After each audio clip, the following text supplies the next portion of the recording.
Da Allah da annaban wannan ne farkon zan ka wannan channel ta mai suna Kanawa Hausa TV. Da Allah ka daure ka danna mana subscribe sannan ka danna mana karara domin shi zai ba mu damar sanar da kai da zarar mun daura sabon bidiyo. Wannan tashar al'umma ta ku ce domin ku muke zuwa muna nemo labarai masu daɗi gami da faɗakarwa da nishaɗantarwa domin ku al'umma da labarai masu ɗumi-ɗumi. Mun gode da Allah kar ka manta bayan kai mana subscribing ka danna mana kai mana sharing ka danna mana like domin shine zai ba mu damar mu ci gaba da nemo bidiyo daɗaɗa mana saka maka domin wannan shine jin daɗin al'umma. Mun gode da zuwa wannan channel namu mai suna Kanawa Hausa tashar al'umma ta ku ce. Mun gode sai an jima. Ta guwa ga kuke? Saboda kawai na ce an min laifi a APC ban ma faɗi laifin da aka yi ba. To in iyayenku aka zaga fa na fito nake surutu. To in gaya mu gaskiya, Bukhari wanda suke tare da Muslim yana rawaito hadisi.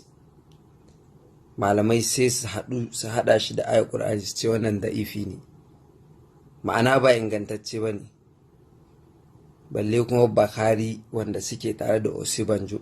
Dan na ce an min laifi Buhari ne ya min laifi kowa na gaya muku to shi Buhari ba za a yi mai gyara ba ne? Jam'iyyar ku ta sahabbai ce da ba za ta laifi ba? Tab dija to wallahi ba abin da za ku iya min. Ni ba na zagi amma ba a zagi na a zauna lafiya, gaskiya na gaya muku. To ni kun ga ba fata ne ba APC ba Buhari ba waye menene, kawai an yi laifi. Da akwai wani dan adam da baya laifi ne? Da akwai shi. Hadda wani duk wanda yake son Buhari on following dina to sai mi, duk wanda yake bina dan Buhari ni da kaina na faɗa ya daina bina.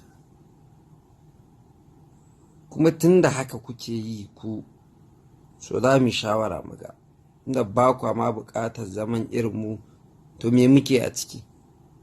Za mu zauna in dai ta kama mu haƙurin mene gyara kuma dole a gyara mana tunda mu 'yan ƙasa ne, mu ake wa aiki, to dole mu kawo gyara akan abin da muke so a gyara mana. Menene dan mun ce an ci fuskan mu ba haka bane ba za mu faɗi gaskiya ba? Kai ku gyara da Allah. Ba a haka. In na tashi ina roƙon Allah raba da sharrin wannan harshe, sannan in ce tsare ni shirka, riya, zina, girman kai, hassada. Kana nufin baya amsa addu'a ta ne? Sai ka ce an ba wani mukami ina bakin ciki ko ina hassada na me ya haɗa ni da ita? Na ma san an yi a bakinka nake ji ko a bakinku. Duk abin da zai samu shekara 100 ya yi aka ya samu abin da zai samu, ba zai samu abin da nake da shi shekara 30 da motsin nan ba. To menene kuma ga su Atiku, su Dangote, su Kwankwaso, su waye, su shi Buharin da yake shugaban kasa, duk in kasa hassada akan abin da suke da shi, sai wannan wahalalliya hassada, talakan hassada. Allah ya raba mu. Ai duk abin da zai kare a duniya Allah ya tsare mu yi ma hassada. Abin da zai kare a duniya Allah ba zai firgita ni ba. Alhamdulillah ala kulli hal wa a'udhu billahi min hali ahli an-nar. Jama'a assalamu alaikum wa rahmatullahi wa barakatuh. Bayan dubun gaisuwa da fatan alkhairi, ina so in yi amfani da wannan dama miƙa saƙon fatar alkhairi da kuma godiya mai ɗimbin yawa ga al'umma baki ɗaya waɗanda suka ainihin taya ni alhinin wannan abu. Na gode da masu fatan alkhairi da kuma masu addu'a.